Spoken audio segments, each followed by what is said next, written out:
Nunca pensé que una simple parada en el acostamiento cambiaría mi vida para siempre. Mi nombre es Miguel Hernández. Tengo 42 años y durante los últimos 15 he sido compañero fiel de las carreteras mexicanas. Mi Kenworth del 98, pintado de azul desgastado con algunas abolladuras que cuentan historias de miles de kilómetros, es más que un camión. Es mi hogar, mi oficina y mi único sustento.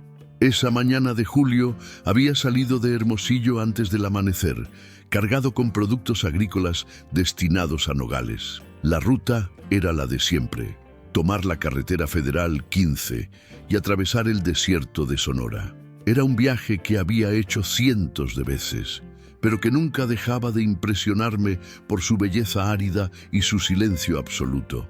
El sol ya estaba alto cuando pasé por Santa Ana. El termómetro del tablero marcaba 47 grados centígrados y eso era solo el comienzo. En el desierto, el calor del mediodía podía ser mortal para cualquiera que no estuviera preparado. Por eso siempre llevaba agua extra, herramientas y un kit de primeros auxilios. En estas carreteras, la preparación era la diferencia entre la vida y la muerte. Mientras conducía, mi mente vagaba hacia los últimos años. Después de que Carmen me dejara, llevándose no solo mi corazón, sino también los 80,000 pesos que habíamos ahorrado para comprar una casita en las afueras de Guadalajara, había caído en una depresión profunda. Durante meses, el alcohol fue mi único compañero. Perdí mi trabajo en el taller mecánico de mi padre y casi pierdo la razón. Fue mi hermano Roberto quien me sugirió conseguir la licencia para camiones de carga. Miguel, me dijo, necesitas algo que te mantenga ocupado, algo que te dé propósito. Tenía razón. La carretera se convirtió en mi terapia. Los kilómetros interminables me daban tiempo para pensar, para sanar, para encontrar una nueva versión de mí mismo. No era una vida fácil. Los pagos eran irregulares, el camión necesitaba reparaciones constantes y la soledad a veces se volvía abrumadora. Pero había algo liberador en ser dueño de mi propio destino, en no depender de nadie más que de mi habilidad para mantener las ruedas girando y la carga segura. El radio crepitaba con una canción de Vicente Fernández cuando vi algo que me hizo fruncir el ceño. A unos 2 kilómetros adelante, en el acotamiento derecho, había un vehículo detenido. No era raro ver autos descompuestos en esta carretera, especialmente durante el verano, pero había algo diferente en esta escena. Mientras me acercaba, pude distinguir que se trataba de un Mercedes-Benz blanco, modelo reciente, completamente fuera de lugar en este tramo desolado del desierto. El capó estaba levantado y salía vapor del motor. Junto al auto, una figura femenina gesticulaba con desesperación, mirando hacia ambos lados de la carretera como si esperara que apareciera ayuda de la nada. Mi primera reacción fue acelerar y seguir de largo. En mis años en la carretera había visto de todo, desde asaltos fingidos hasta secuestros express. Un camión cargado era un blanco tentador y un conductor solitario era vulnerable. Había escuchado demasiadas historias de compañeros que pararon a ayudar y terminaron despojados de su carga, su camión y en algunos casos su vida, pero algo me detuvo. Quizás fue la forma en que la mujer se movía, sin la teatralidad típica de quienes fingían estar en problemas.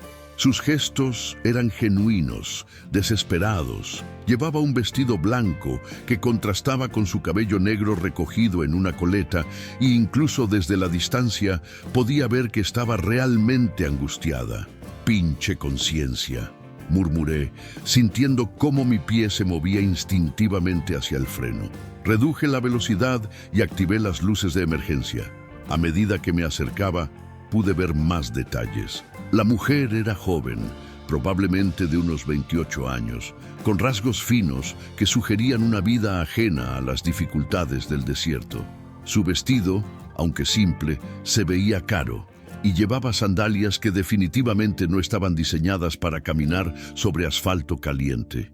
Cuando finalmente me detuve detrás del Mercedes, la mujer corrió hacia mi camión con una expresión de alivio tan genuina que disipó cualquier duda que pudiera tener sobre sus intenciones. Sus ojos, grandes y expresivos, estaban llenos de lágrimas de frustración y gratitud. «Gracias a Dios», gritó en español con un acento que no pude identificar inmediatamente. Pensé que nadie se detendría. Bajé del camión, sintiendo inmediatamente cómo el calor del asfalto atravesaba las suelas de mis botas de trabajo. El aire era tan seco que cada respiración parecía extraer la humedad de mis pulmones. «¿Qué pasó, señorita?», pregunté, manteniendo una distancia prudente mientras evaluaba la situación. «Se sobrecalentó», respondió señalando hacia el Mercedes. «Estaba funcionando perfectamente esta mañana, pero de repente empezó a salir vapor y se detuvo. No sé nada de autos y mi teléfono no tiene señal aquí».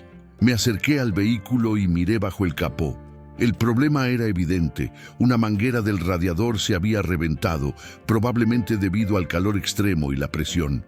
El colante se había derramado por todo el motor, creando ese vapor característico. «Es la manguera del radiador», expliqué, señalando el problema. «Se reventó. Sin colante, el motor se sobrecalienta en minutos con este calor». La expresión de la mujer se desplomó. «Eso significa que no se puede arreglar». «Se puede arreglar», respondí, «pero necesitamos una manguera nueva y culante, y tendríamos que esperar a que el motor se enfríe completamente antes de intentar cualquier cosa». Miré alrededor del paisaje desolado. No había una estación de servicio en kilómetros y el sol seguía subiendo. En unas horas, la temperatura sería insoportable incluso para alguien acostumbrado al desierto como yo. «¿Hacia dónde se dirigía?», pregunté. «A Nogales», respondió. Tengo una reunión importante allí esta tarde». Algo en la forma en que dijo «reunión importante» me llamó la atención. Había una tensión en su voz que sugería que era más que una simple cita de negocios. «Mire, señorita», comencé dándome cuenta de que no sabía su nombre. «Isabela», dijo rápidamente. «Isabela Morales». «Señorita Isabela, mi nombre es Miguel. Escuche, yo también voy a Nogales. Si quiere, puedo llevarla. Hay un taller mecánico allí donde pueden venir a recoger su auto mañana, cuando haga menos calor». La oferta salió de mi boca antes de que pudiera pensarla completamente.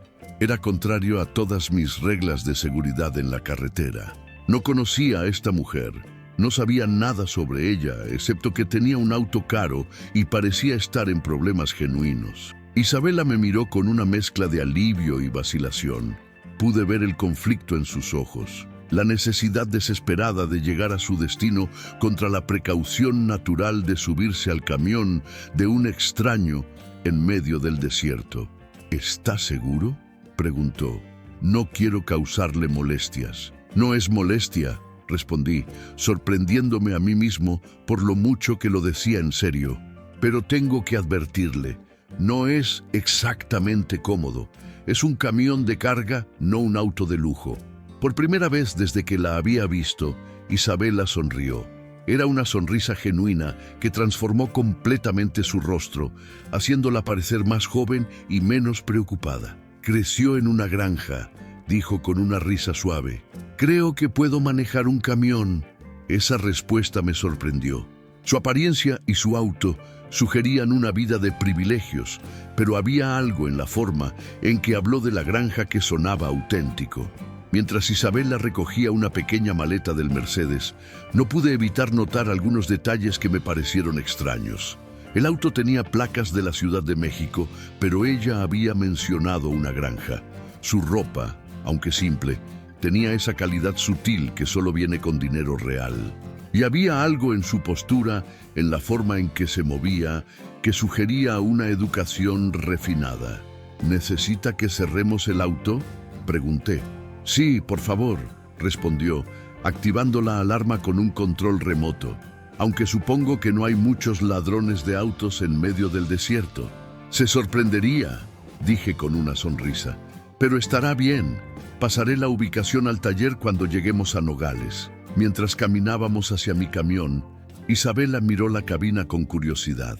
¿Vive aquí?, preguntó, notando la pequeña cama detrás de los asientos y las pertenencias personales organizadas cuidadosamente.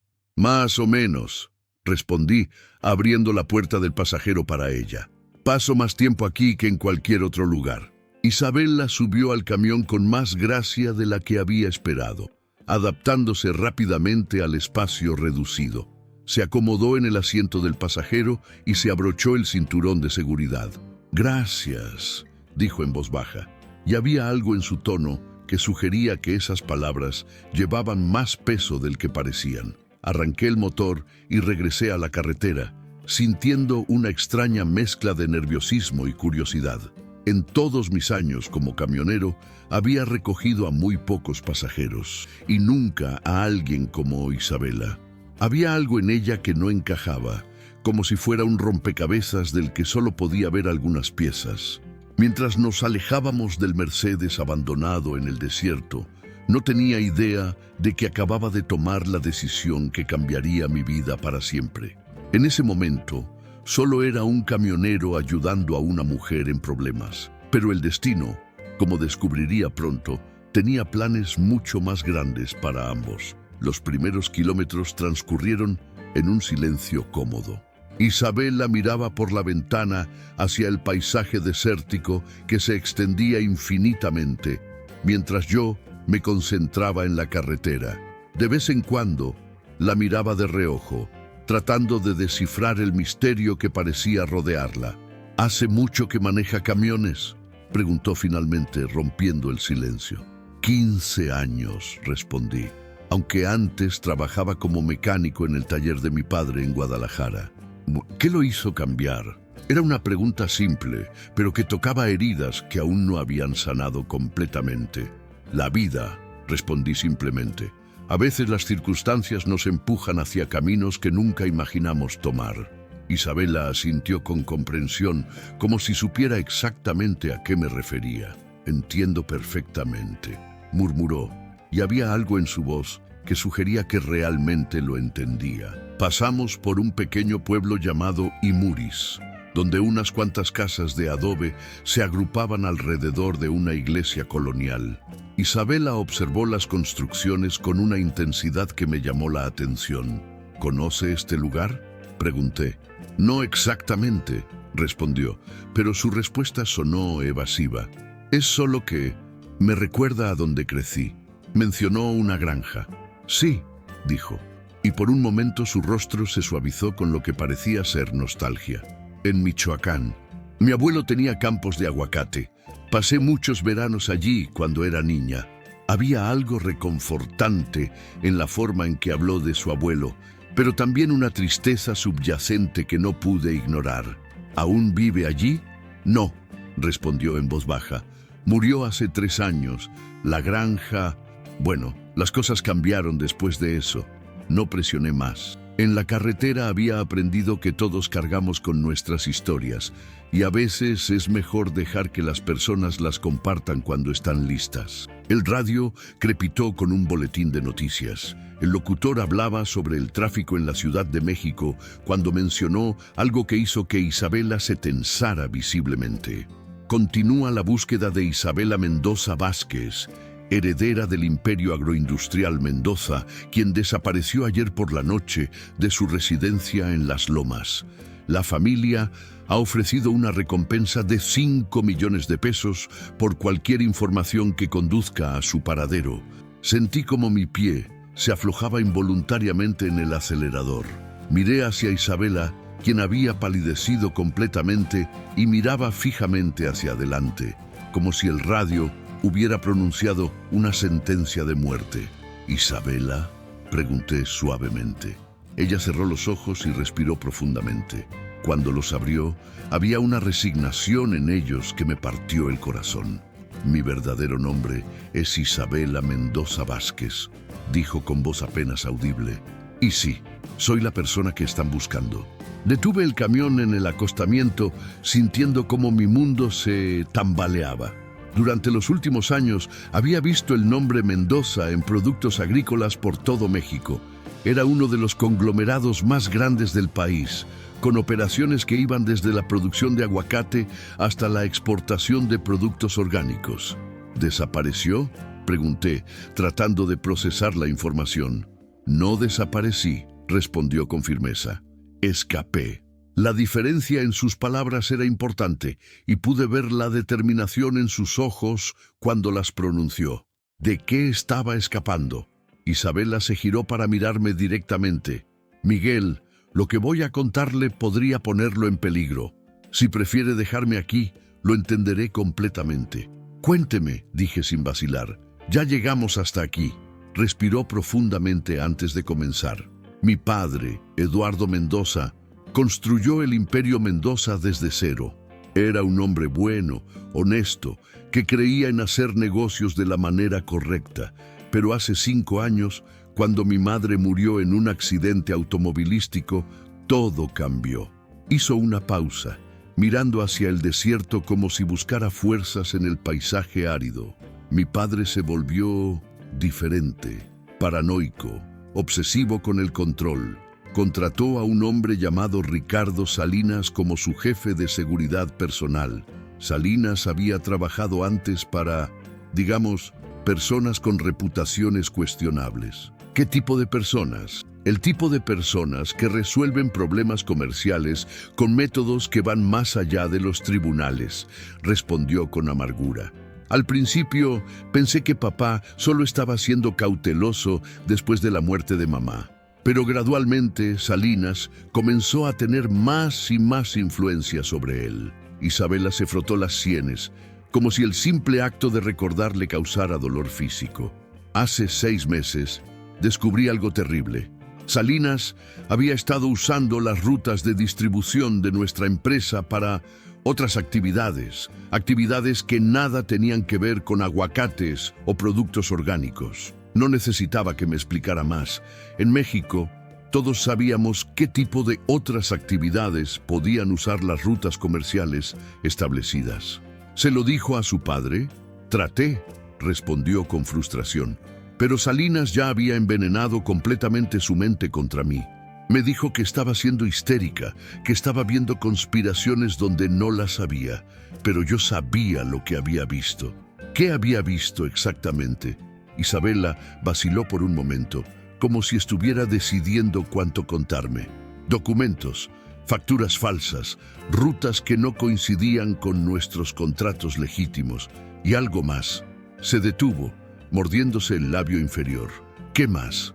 Vi a Salinas reunirse con hombres que reconocí de las noticias, hombres que habían sido arrestados por actividades relacionadas con el narcotráfico. Sentí un escalofrío recorrer mi espina dorsal. Esto era mucho más serio de lo que había imaginado. Hace 3 semanas, continuó Isabela, descubrí que Salinas había estado interceptando mi correspondencia, monitoreando mis llamadas telefónicas, siguiendo mis movimientos. Cuando confronté a mi padre sobre esto, me dijo que era por mi propia seguridad. ¿Pero usted no lo creyó? Miguel, mi propio padre me había convertido en una prisionera en mi propia casa. No podía salir sin escolta, no podía hablar por teléfono sin supervisión, no podía ni siquiera recibir visitas sin que Salinas estuviera presente. La angustia en su voz era palpable y comencé a entender la desesperación que había visto en sus ojos cuando la encontré junto al Mercedes. Entonces, ¿cómo logró escapar? Una pequeña sonrisa apareció en su rostro. María, mi ama de llaves, ha estado con nuestra familia desde que yo era niña. Ella también había notado los cambios en mi padre y estaba preocupada por mí. Anoche, mientras Salinas estaba en una reunión, María me ayudó a salir de la casa. ¿Y el Mercedes? Es de María. Su hijo trabaja en un concesionario y se lo prestó. Pensamos que sería menos sospechoso que mi auto personal.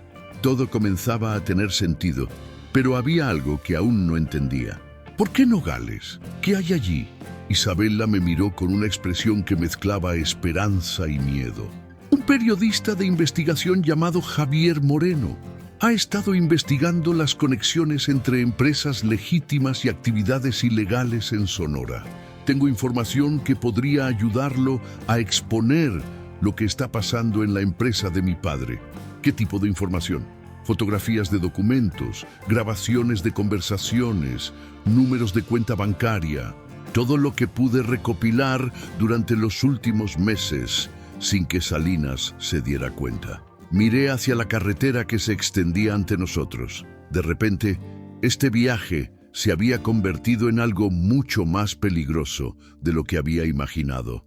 Isabela, dije cuidadosamente, si lo que me está diciendo es cierto, entonces hay personas muy peligrosas buscándola, personas que no dudarán en lastimar a cualquiera que se interponga en su camino. Lo sé, respondió con voz firme, y por eso le doy la opción de dejarme aquí. No quiero que resulte herido por ayudarme. La miré durante un largo momento. Había algo en Isabela que me recordaba a mi hermana menor, una determinación férrea mezclada con una vulnerabilidad que despertaba todos mis instintos protectores. ¿Qué pasará después de que hable con este periodista? Esperamos que publique la historia. Una vez que sea pública, será más difícil para Salinas silenciarme. La atención mediática me protegerá. ¿Y su padre? El dolor que cruzó por su rostro fue desgarrador. Espero que cuando vea la verdad expuesta públicamente se dé cuenta de lo que Salinas ha estado haciendo. Espero que el hombre que crió a amar la justicia y la honestidad aún esté ahí, enterrado bajo la paranoia y la manipulación.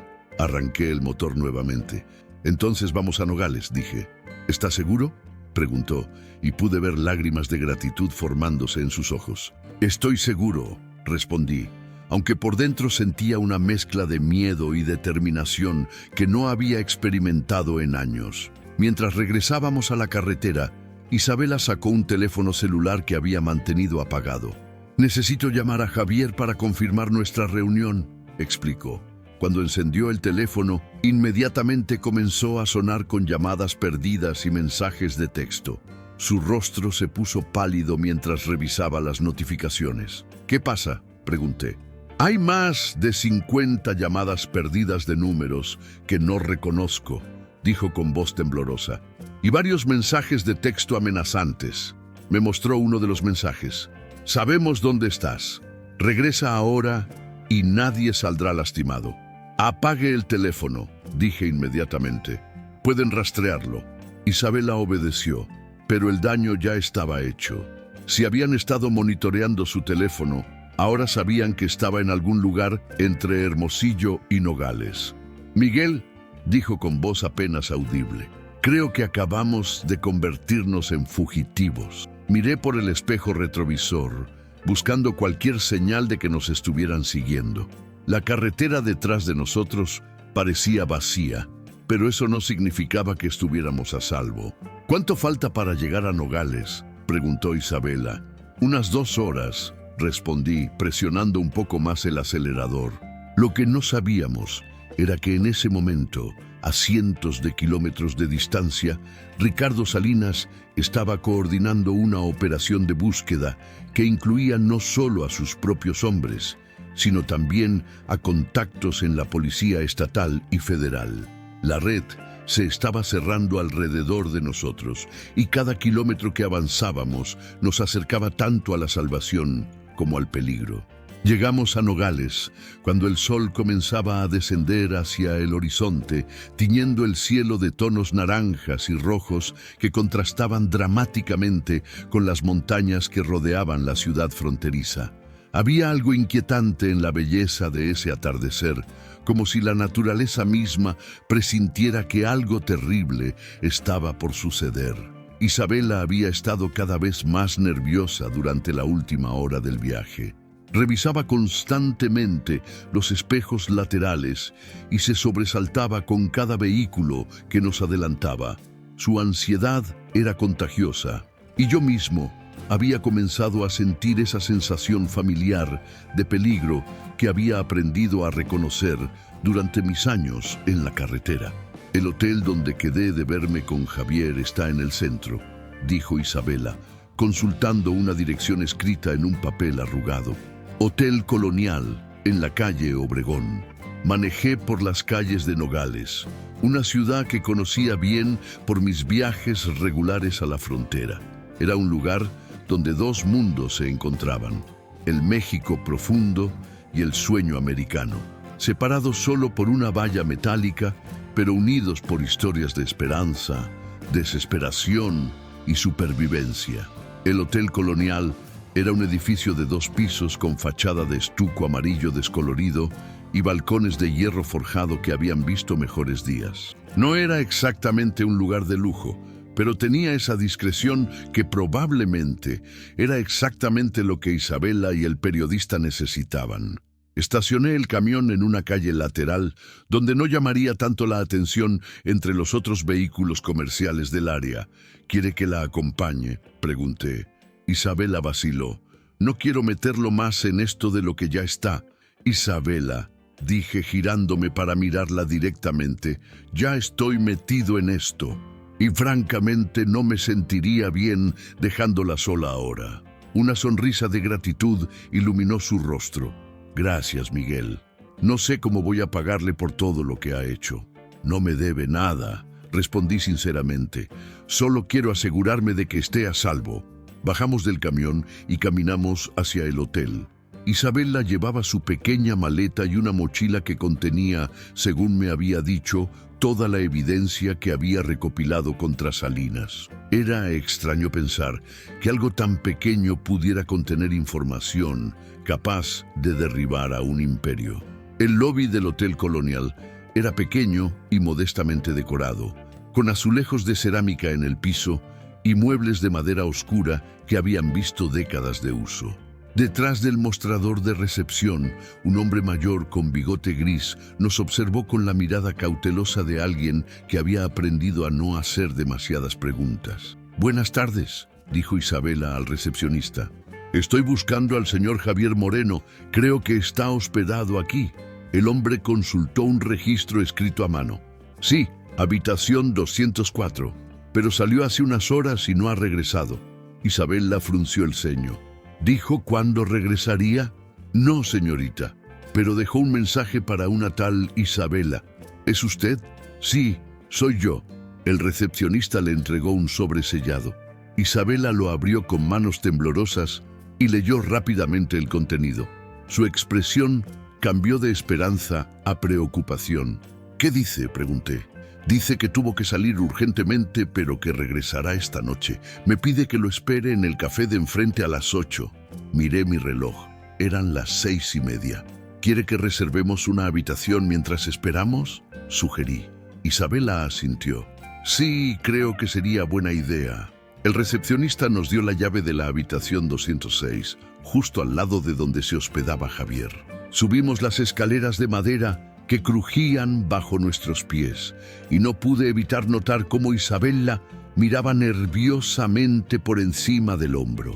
La habitación era simple, pero limpia, con una cama doble, una mesa pequeña y una ventana que daba a la calle principal.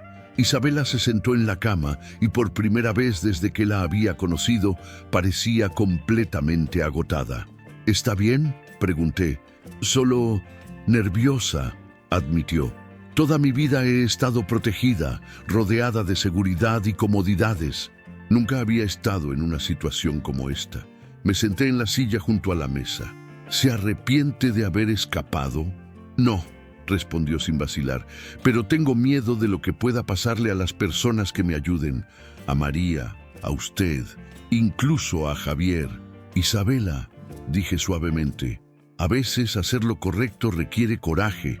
Y el coraje no significa no tener miedo, significa hacer lo que hay que hacer a pesar del miedo. Ella me miró con una expresión que no pude descifrar completamente. ¿Cómo se volvió tan sabio? La carretera enseña muchas cosas, respondí con una sonrisa. Principalmente que la vida es impredecible y que las decisiones que tomamos en momentos cruciales definen quiénes somos realmente. Pasamos la siguiente hora hablando. Isabela me contó más sobre su infancia, sobre los veranos en la granja de su abuelo, sobre cómo había estudiado administración de empresas con la esperanza de modernizar y expandir el negocio familiar de manera ética. Yo le hablé sobre mis propios sueños truncados, sobre Carmen, sobre cómo había encontrado una especie de paz en la soledad de la carretera. A las 7:45 decidimos bajar al café de enfrente. Era un lugar pequeño y acogedor, con mesas de madera y el aroma constante de café recién hecho y pan dulce. Elegimos una mesa cerca de la ventana, desde donde podíamos ver tanto la entrada del hotel como la calle. Isabela pidió un café negro y yo un té de manzanilla. Estaba demasiado nervioso para la cafeína. Mientras esperábamos, noté que Isabela revisaba constantemente su reloj y miraba hacia la puerta cada vez que alguien entraba. Las 8 llegaron y pasaron. Luego, las 8:15. A las 8:30, la preocupación en el rostro de Isabela era evidente. «Algo no está bien», murmuró. «Javier es muy puntual. Si dice que va a estar aquí a las 8, estará aquí a las 8. Tal vez tuvo algún contratiempo», sugerí, aunque yo mismo comenzaba a sentir una inquietud creciente. A las 9, Isabela tomó una decisión. «Voy a subir a su habitación a ver si regresó». «Voy con usted», dije inmediatamente. Regresamos al hotel y subimos a la habitación 204. Isabela tocó suavemente la puerta. «Javier, soy Isabela». No hubo respuesta. Tocó más fuerte. «Javier». El silencio era inquietante. Isabela miró hacia mí con ojos llenos de preocupación. «Algo está mal», susurró. Bajamos al lobby y le preguntamos al recepcionista si había visto regresar a Javier. «No, no lo he visto desde esta mañana», respondió el hombre. «Pero escuché ruidos en su habitación hace unas horas. Pensé que había regresado, pero cuando miré no vi su auto en el estacionamiento». «¿Qué tipo de ruidos?», pregunté.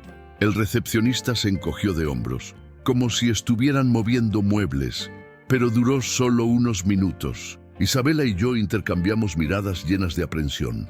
«¿Podría abrir la habitación?», preguntó Isabela. «Estoy muy preocupada por él». El recepcionista vaciló. «No sé, las políticas del hotel». «Por favor», insistió Isabela. «Es muy importante». Finalmente el hombre accedió. Subimos los tres a la habitación 204.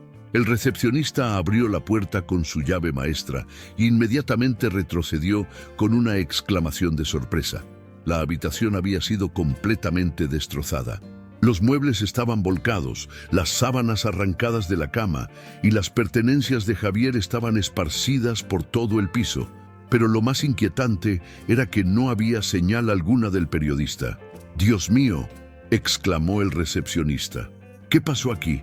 Isabela entró lentamente a la habitación, con el rostro pálido como papel. Se acercó al escritorio, donde una laptop había sido destrozada y papeles estaban esparcidos por todas partes. «Se llevaron todo», murmuró. «Todos sus archivos, sus notas de investigación». «Señorita», dijo el recepcionista nerviosamente, «creo que deberíamos llamar a la policía». «No», respondió Isabela rápidamente, demasiado rápido. «Quiero decir, sí, por supuesto, pero primero necesito pensar». Salimos de la habitación y regresamos al lobby. El recepcionista fue a llamar a la policía, dejándonos solos por un momento. «Isabela», dije en voz baja, «esto no fue un robo común. Quien hizo esto estaba buscando algo específico». «Lo encontraron», susurró ella. «Encontraron a Javier». «¿Cómo pudieron saber que estaba aquí?». Isabela se llevó las manos a la cabeza. «No lo sé. Fuimos tan cuidadosos». De repente, se detuvo. Su rostro se llenó de horror. «El teléfono», dijo. «Cuando lo encendí en el camión para llamar a Javier, deben haber rastreado la señal. La realización nos golpeó a ambos al mismo tiempo. Si habían rastreado su teléfono hasta esta área, no solo habían encontrado a Javier, sino que también sabían que Isabela estaba en Nogales». «Tenemos que irnos», dije urgentemente. «Ahora mismo». «Pero Javier, Isabela, si se lo llevaron, no hay nada que podamos hacer por él aquí. Y si nos quedamos, corremos el riesgo de que nos pase lo mismo». Ella sabía que tenía razón, pero pude ver la lucha interna en sus ojos. Javier había sido su última esperanza. y ahora había desaparecido, posiblemente por ayudarla. Mientras subíamos rápidamente a nuestra habitación para recoger nuestras cosas, Isabela se detuvo de repente. «Miguel», dijo con voz temblorosa, «¿y si Javier está? ¿Y si está muerto por mi culpa?» La tomé suavemente por los hombros. «Escúcheme. Javier sabía los riesgos cuando decidió investigar esta historia, y usted está haciendo lo correcto al tratar de exponer la verdad. No puede culparse por las acciones de personas malvadas».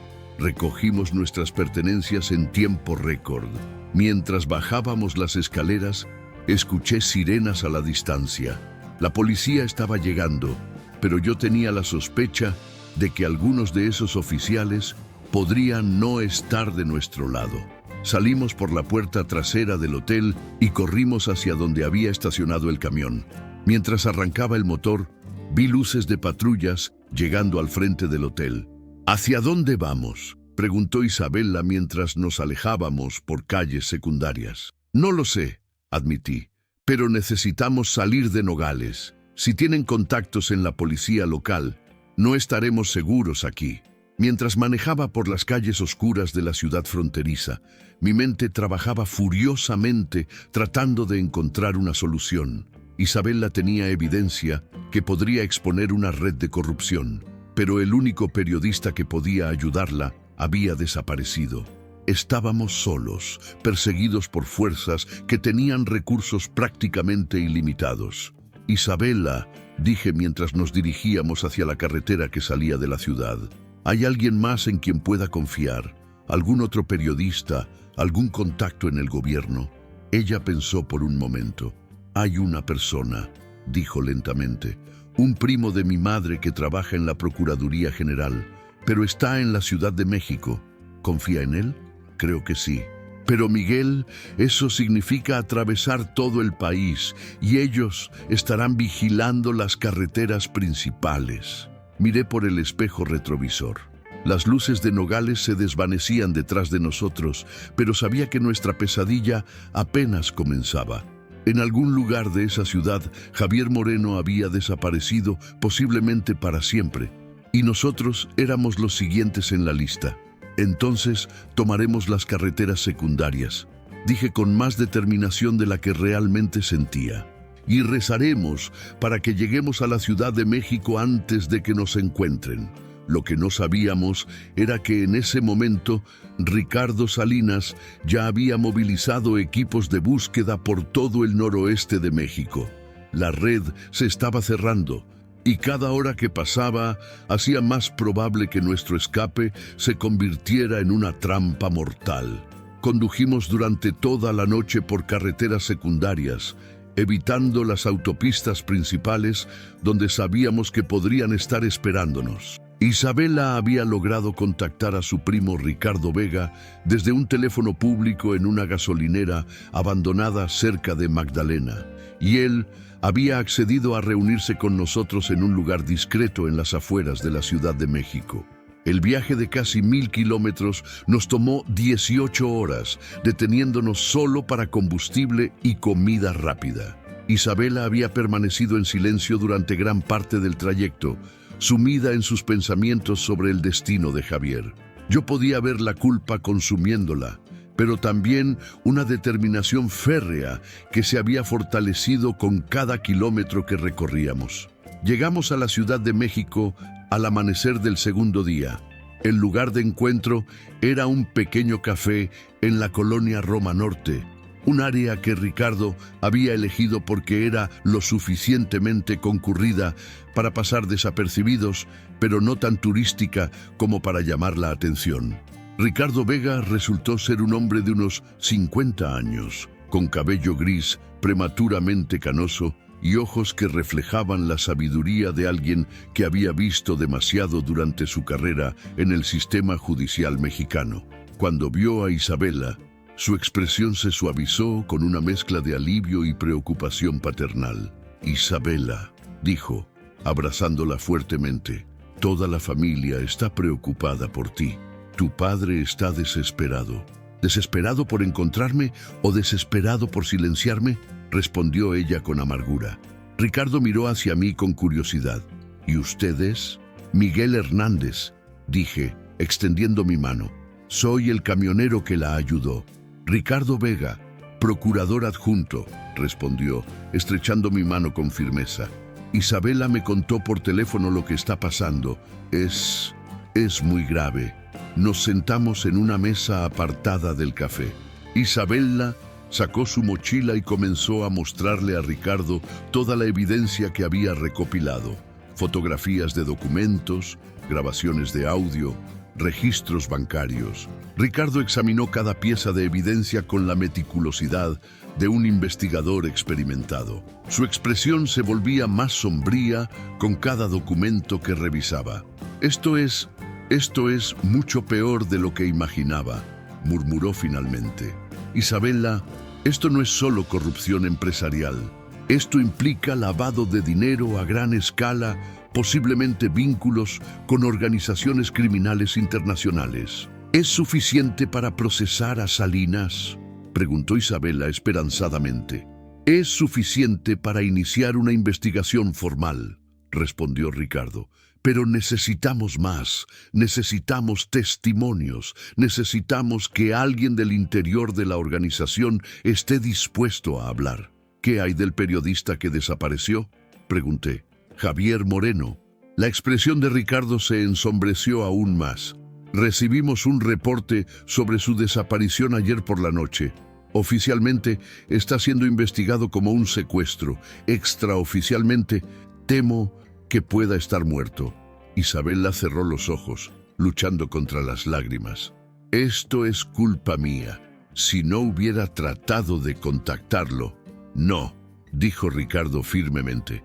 Esto es culpa de las personas que están dispuestas a matar para proteger sus secretos. Usted está haciendo lo correcto. ¿Qué hacemos ahora?, pregunté. Ricardo pensó por un momento. Voy a llevar esta evidencia a mi superior inmediato, el procurador general. Es un hombre en quien confío completamente. Pero necesito que ustedes permanezcan escondidos mientras procesamos esto. ¿Por cuánto tiempo?, preguntó Isabela. ¿Unos días, tal vez una semana? El tiempo suficiente para que podamos obtener órdenes de arresto y coordinar con otras agencias. ¿Dónde podemos escondernos?, pregunté. Si tienen recursos para hacer desaparecer a un periodista, probablemente puedan encontrarnos en cualquier hotel. Ricardo sonrió por primera vez desde que habíamos llegado. Tengo una idea. Mi hermana tiene una casa de campo en Valle de Bravo. Está vacía en esta época del año y es lo suficientemente remota para que estén seguros. 2 horas después, estábamos en camino a Valle de Bravo en el camión de Ricardo, dejando mi Kenworth en un estacionamiento seguro que él conocía. La casa resultó ser una cabaña de madera enclavada en las montañas que rodeaban el lago, con una vista espectacular, pero completamente aislada de la civilización. Hay comida enlatada en la despensa y agua corriente, explicó Ricardo mientras nos mostraba la casa. El teléfono fijo funciona, pero no usen teléfonos celulares bajo ninguna circunstancia. Los llamaré cada día a las 6 de la tarde para mantenerlos informados. Después de que Ricardo se fue, Isabela y yo nos quedamos solos en la cabaña. Era extraño estar en un lugar tan pacífico después de los días de tensión y miedo que habíamos vivido. ¿Cree que funcionará?, preguntó Isabela mientras preparaba café en la pequeña cocina. Su primo parece saber lo que hace, respondí, y la evidencia que tiene es sólida. Pero, ¿y si Salinas tiene contactos en la Procuraduría también? ¿Y si esto es solo otra trampa? Era una preocupación válida, pero traté de sonar más confiado de lo que me sentía. Entonces enfrentaremos esa situación cuando llegue, pero por ahora esto es lo mejor que podemos hacer. Los primeros 2 días en la cabaña transcurrieron sin incidentes. Ricardo llamaba puntualmente cada tarde para informarnos que la investigación estaba progresando. Habían comenzado a rastrear las cuentas bancarias que Isabela había identificado y habían encontrado conexiones con empresas fantasma en varios países. Durante esos días, Isabela y yo hablamos mucho. Me contó más sobre su infancia, sobre sus sueños de convertir la empresa familiar en un modelo de responsabilidad social y ambiental. Yo le hablé sobre mis propios sueños perdidos, sobre cómo había encontrado una especie de propósito en ayudarla. La tarde del tercer día, Ricardo no llamó a las 6 como había prometido. Esperamos hasta las 7, luego hasta las 8. Finalmente, a las 9, el teléfono sonó. Pero no era la voz de Ricardo la que escuchamos. «Señorita Mendoza», dijo una voz fría y calculadora que reconocí inmediatamente por las descripciones de Isabela. Era Ricardo Salinas. Espero que haya disfrutado su pequeña aventura. Isabela se puso pálida, pero mantuvo la compostura. ¿Dónde está Ricardo? Su primo está, digamos, indispuesto en este momento, pero estará bien si usted coopera. ¿Qué quiere? Quiero que regrese a casa, señorita Mendoza. Su padre la extraña mucho y quiero toda la evidencia que robó de nuestros archivos. No robé nada, respondió Isabela con voz firme. Documenté crímenes. Salinas se rió, un sonido que me heló la sangre. Crímenes son una palabra muy fuerte. Prefiero pensar en ello como diversificación de negocios. ¿Dónde está Javier Moreno?, preguntó Isabela. Hubo una pausa larga antes de que Salinas respondiera. El señor Moreno decidió tomar unas vacaciones extendidas, muy extendidas. La implicación era clara, y vi cómo Isabela luchaba por mantener el control. Escúcheme bien, continuó Salinas. Tiene 24 horas para presentarse en las oficinas de Mendoza Enterprises en la Ciudad de México. Venga sola y traiga toda la evidencia. Si no lo hace, su primo Ricardo tendrá un accidente muy desafortunado. Y después iremos por el camionero que la ha estado ayudando. La línea se cortó, dejándonos en un silencio aterrador. «No puede ir», dije inmediatamente. «Es una trampa». «Lo sé», respondió Isabela, pero había una resignación en su voz que me asustó. «Pero no puedo dejar que Ricardo muera por mi culpa. Ya perdí a Javier». «Isabela, si va allí, la matarán, y después matarán a Ricardo de todas formas para eliminar testigos». Ella se sentó en el sofá, con la cabeza entre las manos. «Entonces, ¿qué sugiere? ¿Que nos escondamos aquí para siempre mientras Salinas mata a todas las personas que me han ayudado?», pensé furiosamente, tratando de encontrar una solución que no terminara con todos nosotros muertos. «¿Qué tan bien conoce las oficinas de Mendoza Enterprises?», pregunté. «Muy bien. Crecí yendo allí. ¿Por qué? Porque creo que tengo una idea, pero va a requerir mucho coraje y va a ser muy peligroso». Durante las siguientes horas desarrollamos un plan desesperado. Isabela contactaría a Salinas y accedería a reunirse con él, pero no en las oficinas de Mendoza. Insistiría en un lugar público, un restaurante en el centro de la ciudad donde hubiera muchos testigos. Mientras tanto, yo contactaría a un amigo periodista que conocía en la Ciudad de México, alguien en quien confiaba completamente. Le daríamos una copia de toda la evidencia y le pediríamos que estuviera listo para publicar la historia inmediatamente si algo nos pasaba. La mañana siguiente, Isabela hizo la llamada. «Salinas», dijo cuando él contestó, «acepto sus términos, pero quiero reunirme en un lugar público. El restaurante Sanborns en la Casa de los Azulejos, a las 2 de la tarde. No está en posición de hacer demandas, señorita Mendoza». «Tampoco usted», respondió Isabela con una valentía que me llenó de orgullo. «Si quiere la evidencia, será en mis términos. Y quiero ver a Ricardo vivo y sin lastimar». Hubo una larga pausa. «Muy bien. Pero si intenta algo estúpido, su primo pagará el precio». Llegamos a la Ciudad de México 2 horas antes de la reunión. Mi amigo periodista Carlos Méndez se reunió con nosotros en un café cerca del Zócalo. Le entregamos copias de toda la evidencia y le explicamos la situación. «Si no tienen noticias de nosotros a las 5 de la tarde», le dije, «publiquen todo». Carlos asintió solemnemente. «Tengan cuidado, amigos. Esta gente no juega. A las 2 en punto, Isabela entró al restaurante Sanborns. Yo esperé afuera, mezclándome con la multitud de turistas y oficinistas que llenaban las calles del centro histórico. A través de las ventanas del restaurante pude ver a Isabela sentarse en una mesa cerca del fondo. Unos minutos después vi a un hombre de traje oscuro acercarse a su mesa. Incluso desde la distancia pude sentir la tensión en el aire.